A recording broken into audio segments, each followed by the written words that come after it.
Yavat Vatsapa, exactly like the coward boys. Vatsaka Alpaka Vapahu, and exactly like the tender bodies of the calves.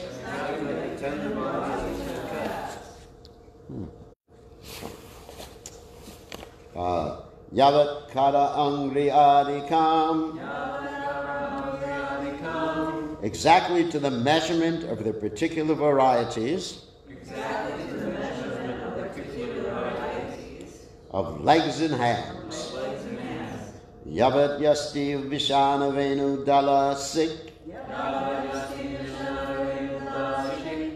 not only like their bodies, but exactly like their bugles, flutes, lunch bags, and so on. Yeah. Yavat Vibhusha Ambaram, exactly like their garments and dress, in all their varied particulars. Yavat Chilaguna Abhida Akriti Vayaha, their exact character, habits, features, attributes, and explicit bodily features. Yavat Vihara Adikam, exactly according to their tastes or amusements. Sarvam, everything in detail. Vishnu Mayham, expansions of Vasudeva. Vishnu. Gira Angavat, voices exactly like theirs. Ajaha, Krishna. Sarva Sarupa Babao, created everything in detail as himself, without any change. So translation, by his Vasudeva feature, Krishna simultaneously expanded himself into the exact number of missing coward boys and calves with their exact bodily features, their particular types of hands, legs, and other limbs, their sticks, bugles, and flutes, their lunch bags, their particular types of dress and ornaments placed in various ways, their names, ages, and forms, and their special activities and characteristics. By expanding himself in this way, beautiful Krishna proved the statement, Samagra Jagat Vishnu Mayam, Lord Vishnu is all pervading. So, you can repeat, by his Vasudeva feature, Krishna simultaneously expanded himself into the exact number of missing coward boys and calves with their exact bodily features, their particular types of hands, legs and other limbs, their sticks, bugles, and flutes, their lunch bags, their particular types of dress and ornaments placed in various ways, their names, ages, and forms, and their special activities and characteristics. By expanding himself in this way, beautiful Krishna proved the statement Samagra Jagat Vishnu Mayam. Lord Vishnu is all pervading. So, purport, by His Divine Grace, A.C. Bhaktivedanta Swami, Srila Prabhupada, Srila Prabhupada Ki Jai. As stated in the Brahma Samhita, 5th chapter, text 33, Advaitam Achyutam Anadam Ananta Rupam Adyam Purana Purusham Nava Yovanam Cha. Krishna, Param Brahma, the Supreme Personality of Godhead, is Adyam, the beginning of everything. He is Adi Purusham, the ever youthful, original person. He can expand himself in more forms than one can imagine, yet he does not fall down from his original form as Krishna. Therefore, he is called Achyuta. This is the Supreme Personality of Godhead. Swayam Vishnu Mayam Jagat Sarvam Kal Idam Brahman. It means everything is Brahman. Krishna thus proved that he is everything, that he can become everything, but that still he is personally different from everything. Matstani Sarvabhutani Nachaham Teshvavastata. 9th chapter of the Gita. This is Krishna, was understood by Achintya Veda tattva philosophy. Purnasya Purnam Adaya Purnam Eva Vashishyate. Krishna is always complete, although he can create millions of universes, all of them full in opulences. He remains as opulent as ever, without any change, Advaitam. This is explained by different Vaishnavacharyas through philosophies such as Vishuddhadvaita, Vishishtadvaita, and Dvaita-Dvaita. Therefore, one must learn about Krishna from the Acharyas. Acharyavan Purusho Veda, one who follows the path of the Acharyas knows things as they are. Such a person can know Krishna as he is, at least to some extent. And as soon as one understands Krishna, Jama Karma Chame Divyam Evam Yo Veti Tatvataha, one is liberated from material bondage. Chaktva Deham Purna Janma Naitimam Eti Sojana. Okay. Again, the verse. Yavat vatsapa vatsa kalpaka vapur yavat karangya gradikahum yavadayasti vishana venu dalasig yavat vibhusham yavat chila gunabita kriti vaiho yavat viharadikahum Sarvam Vishnu Mayam Girom Gavaraja Sarva Sarupo Vabhavo. So, Om Gana, Timadanda Shah, Gananjana Shalakya Chakshur, Onmeditam Yena Tasmai Shigadaveda Maha. So, reading this particular verse, what struck me was that Krishna divided himself by his Vasudeva feature. So there's two reasons why Vasudeva is mentioned here. Of course, the word Vasudeva means everywhere. Someone who is expanded everywhere is what the word means. And so it's the same, different than the word Vasudeva. Vasudeva is Krishna's father. Vasudeva is the all-pervasive Supreme Personality of Godhead. So one reason why the word Vasudeva is used here is that it indicates that Krishna knows everything. And therefore Krishna knew and knows exactly what the cowherd boys looked like, what they thought about, what their favorite foods were, every single aspect of these cowherd boys was known to Krishna, and Krishna was able to duplicate them and in Vishnu forms. That's another reason why the word Vasudeva is used. And it's explained by the Acharyas that when Krishna kills the demons, even in Vrindavan, he does that in his Vasudeva expansion. Generally, when we talk about Krishna's Vasudeva expansion, we're talking about Krishna outside of Vrindavan. You know, where Krishna manifests the forearms and everything like that. But even in Vrindavan, the killing of the demons is accomplished by the Vasudeva expansion. So, thinking about all these different expansions, I actually was interested.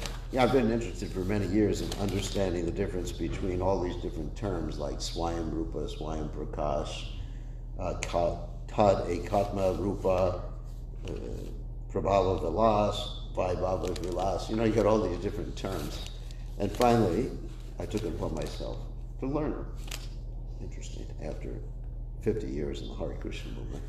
So these are the technical terms. Of course, It's not necessary to know all these technical terms in order to go back to God. All you got to know is Advaita Chuta Manade Ananta Rupam. That Krishna's there, he's God, and all these different forms are the same person, and Navayovanam Cha, they're youthful. Of course, maybe Krishna has an old form, but he's not really old. You know, when we talk about age, old, that means decrepit. Isn't it? What crepit? Decrepit. I mean, things start to disintegrate. So even if Krishna exhibits a form as an older person, which, you know, obviously he probably has an incarnation as an older person, it's not decrepit, because his body is Satchidananda Vigraha, Jopi Sanaviyatman Bhutanam Ishwarokisham Pratu Swamadistaya Sambhavami Atmaya. He comes down in his transcendental form. He doesn't come down or take a material body that's subject to become decrepit. we practically, personally understand what decrepit means now. I never understood that 10 or 20 years ago. But now I understand it. Anyway, so, means things fall apart. Entropy. Entropy means, of course, sometimes people use it in different contexts, but entropy means that things tend to fall apart. Complex things tend to become less complex, and of course that's in opposition to the theory of evolution, where they say that less complex things become more complex. But actually, according to the latest scientific discoveries, there's something called de-evolution. You understand? De-evolution, that means devolution. So there's de-evolution or devolution, devolution. So, which means as people have mutations, and this is a little bit coming attraction from one of my presentations, that in each generation there's somewhere between 200 and 1,000 mutations that are introduced in the next generation. And these mutations are not helpful. Actually, practically speaking, all the scientists examining all these things, the mutations actually take away a particular character. So I'm not going to get into this. But Krishna's body, Navayogam, he's always youthful, full of energy, whether he exhibits a fish body or a tortoise body or an old body or whatever body is ever youthful. He has youthful energy. You understand? So, anyway, so that's all we really have to understand. You don't have to understand all these technicalities to go back to God. It's not that at the pearly gates, St. Peter, Jai and Vijay, will ask you the questions. Do you know what a Swayam Prakash, a Swayam Vilas, a Prakash? No. Actually, the word Prakash means like the sun to exhibit something. Just to let you know. Anyway. So here's the interesting, I find it interesting because it's the delineation of the different types of Krishna's characteristics. So Krishna in Vrindavan exhibits his personal form. That means Ete Chansa Kalat Puzan Krishnastu Bhagavan Swayam, the form which is actually the source of all the other incarnations. That's Bhagavatam's statement. Ete Chansa Kalat Puzan Krishnastu Bhagavan Swayam. That all the other incarnations are portions of plenary portions of Krishna, but Krishna is the original Bhagavan. So in this personal form, there's actually two categories. I hope everyone's taking notes. One is called Swayam Rupa, and the other one's called Swayam Prakash.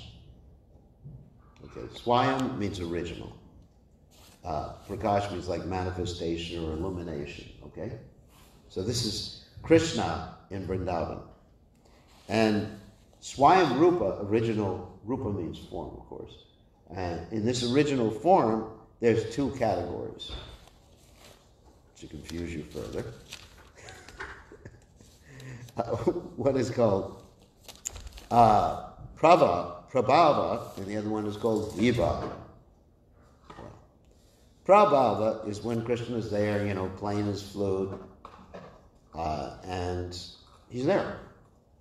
Krishna playing with the cows and everything like that. And then Vaibhava specifically refers, Vaibhava in Braj, Vaibhava refers to something different outside of Braj. But in Braj, Vaibhava refers to Balaram. That means the same, but looking differently. Does everybody understand that so far? So let's go back. Swayam Rupa has two categories. The two categories are Prabhava and Vaibhava. Prabhava is when Krishna is just there, one Krishna. One Krishna, that's interesting. He's just there in single form. And Vaibhava refers to when Krishna exhibits a slightly different aspect in Vrindavan, and that's Balaram. That's in Vrindavan, okay? Okay, so that's under Swayam Rupa. And under Swayam Prakash is when Krishna exhibits many different forms, but they're all the same. They're not different features. Like Balaram was a different feature, so he's Vaibhava under Swayam Rupa.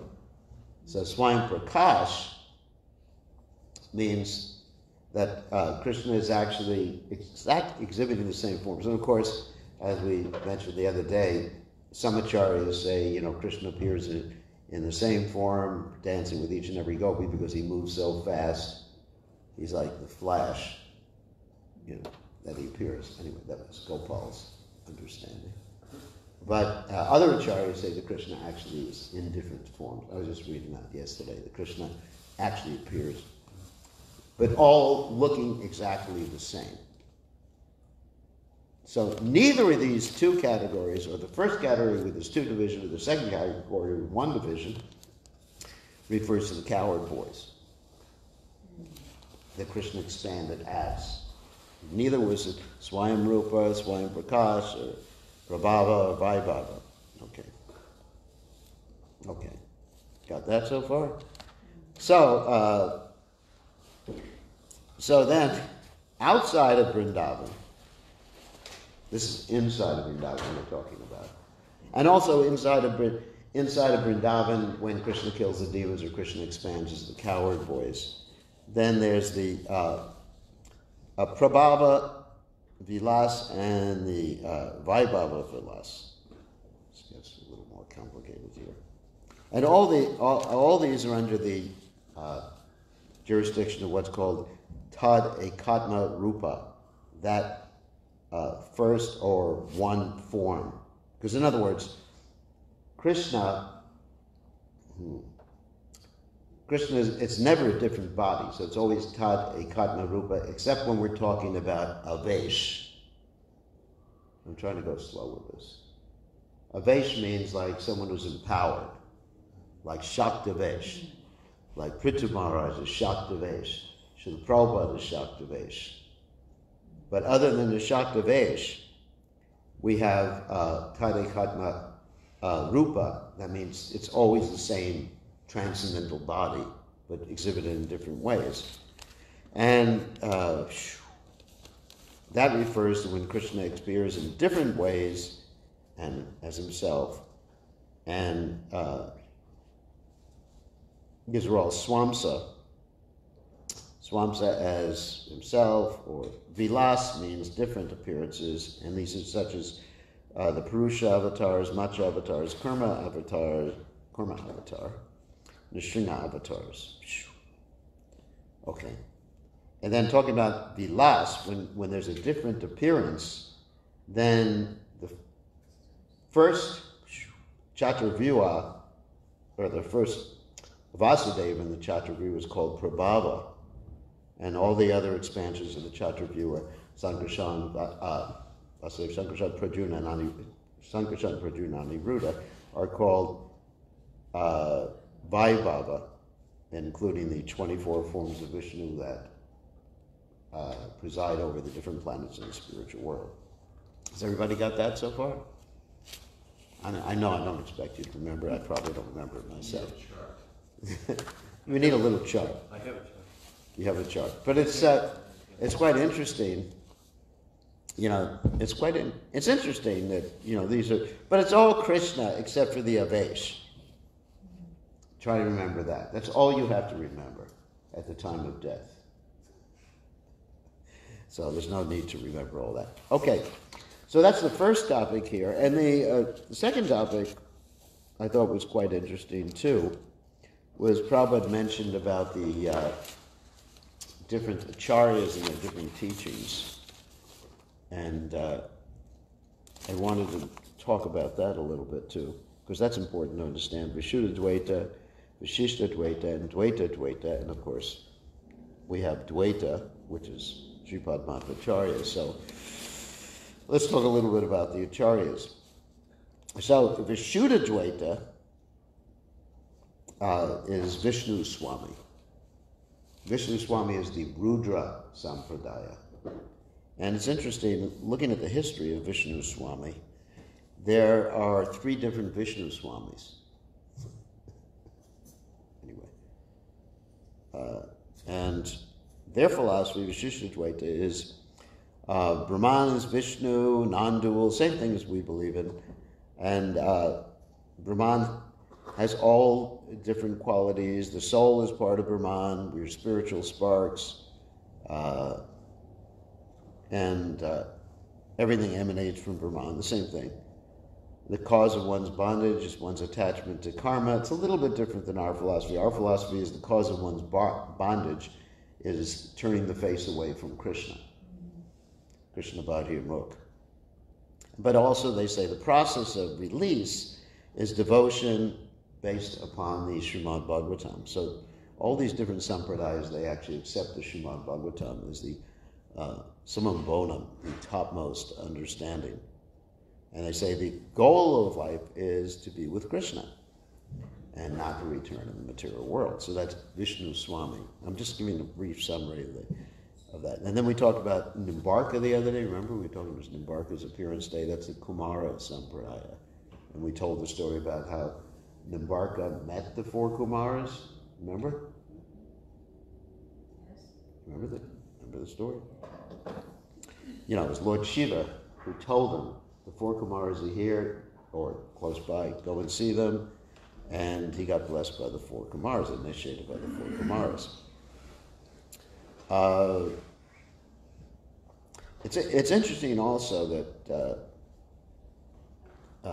Nimbarka, sometimes in the Kumara Sampradaya, Vallabha is considered to be the Acharya rather than Nimbarka. You hear about Vallabhacharya in Braj. Just like if you go to Barshana, there's a lot of followers of Vallabhacharya. And his philosophy is very, very simple, similar. Believes in natural difference in oneness between Bhagawan and the jivas. And he also talks about the jivas being materially conditioned and liberated. And he says a mukta jiva, a conditioned soul, vada jiva, that's bad jiva, for those of you who don't understand, can become liberated through sadhana, which we agree to. And but the sadhana requires cultivation of knowledge, engaged in certain rituals, meditation, and ultimately surrender. And ultimately, he says, Guru Prapatti, complete dedication to the instruction of the Guru. And it's very similar to what we talk about, Yashat Prasada, Bhagavad Prasada, Yashat Prasada, Nalakati Katopi. And then as far as actually I want to talk about, in the Brahma Sampradaya, we have Madhvacharya, of course. And Madhvacharya, basically, it's almost the same as what we accepted with the Chinchapeta Beta Tattva. Madhvacharya, though, does draw a distinction between different types of jivas, which is interesting. He talks about how some jivas are naturally in the mode of ignorance. Some jivas are mostly, naturally in the mode of passion. Some jivas are mostly or naturally in the mode of goodness. And some jivas just ain't going to get out of the material world, because he takes the verse in the Bhagavad Gita in a very literal sense, where Krishna says, I put them into lower and lower species of life, never to approach me.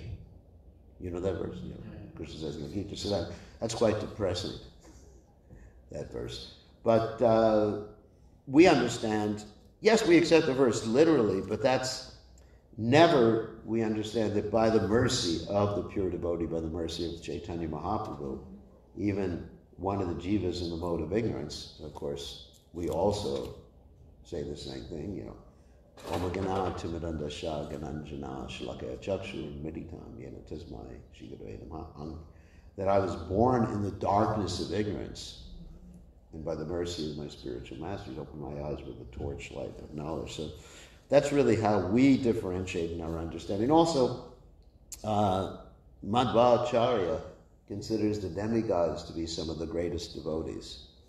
And of course that's understandable, because he is Vayu-putra. He's the son of Vayu. So that's Madhvacharya. So let's talk about the Sri Sampradaya. Actually, no, let me finish with Madhvacharya, because that's also interesting too. Madhvacharya is 5 points, which you call the Panchaveda, like we have a Chincha Veda tattva. So he has the Panchaveda, the 5 points. One's distinction between God and the individual. There's a distinction between God and the individual soul. There's a distinction between God and matter. You know, he's talking about Dvaita, duality.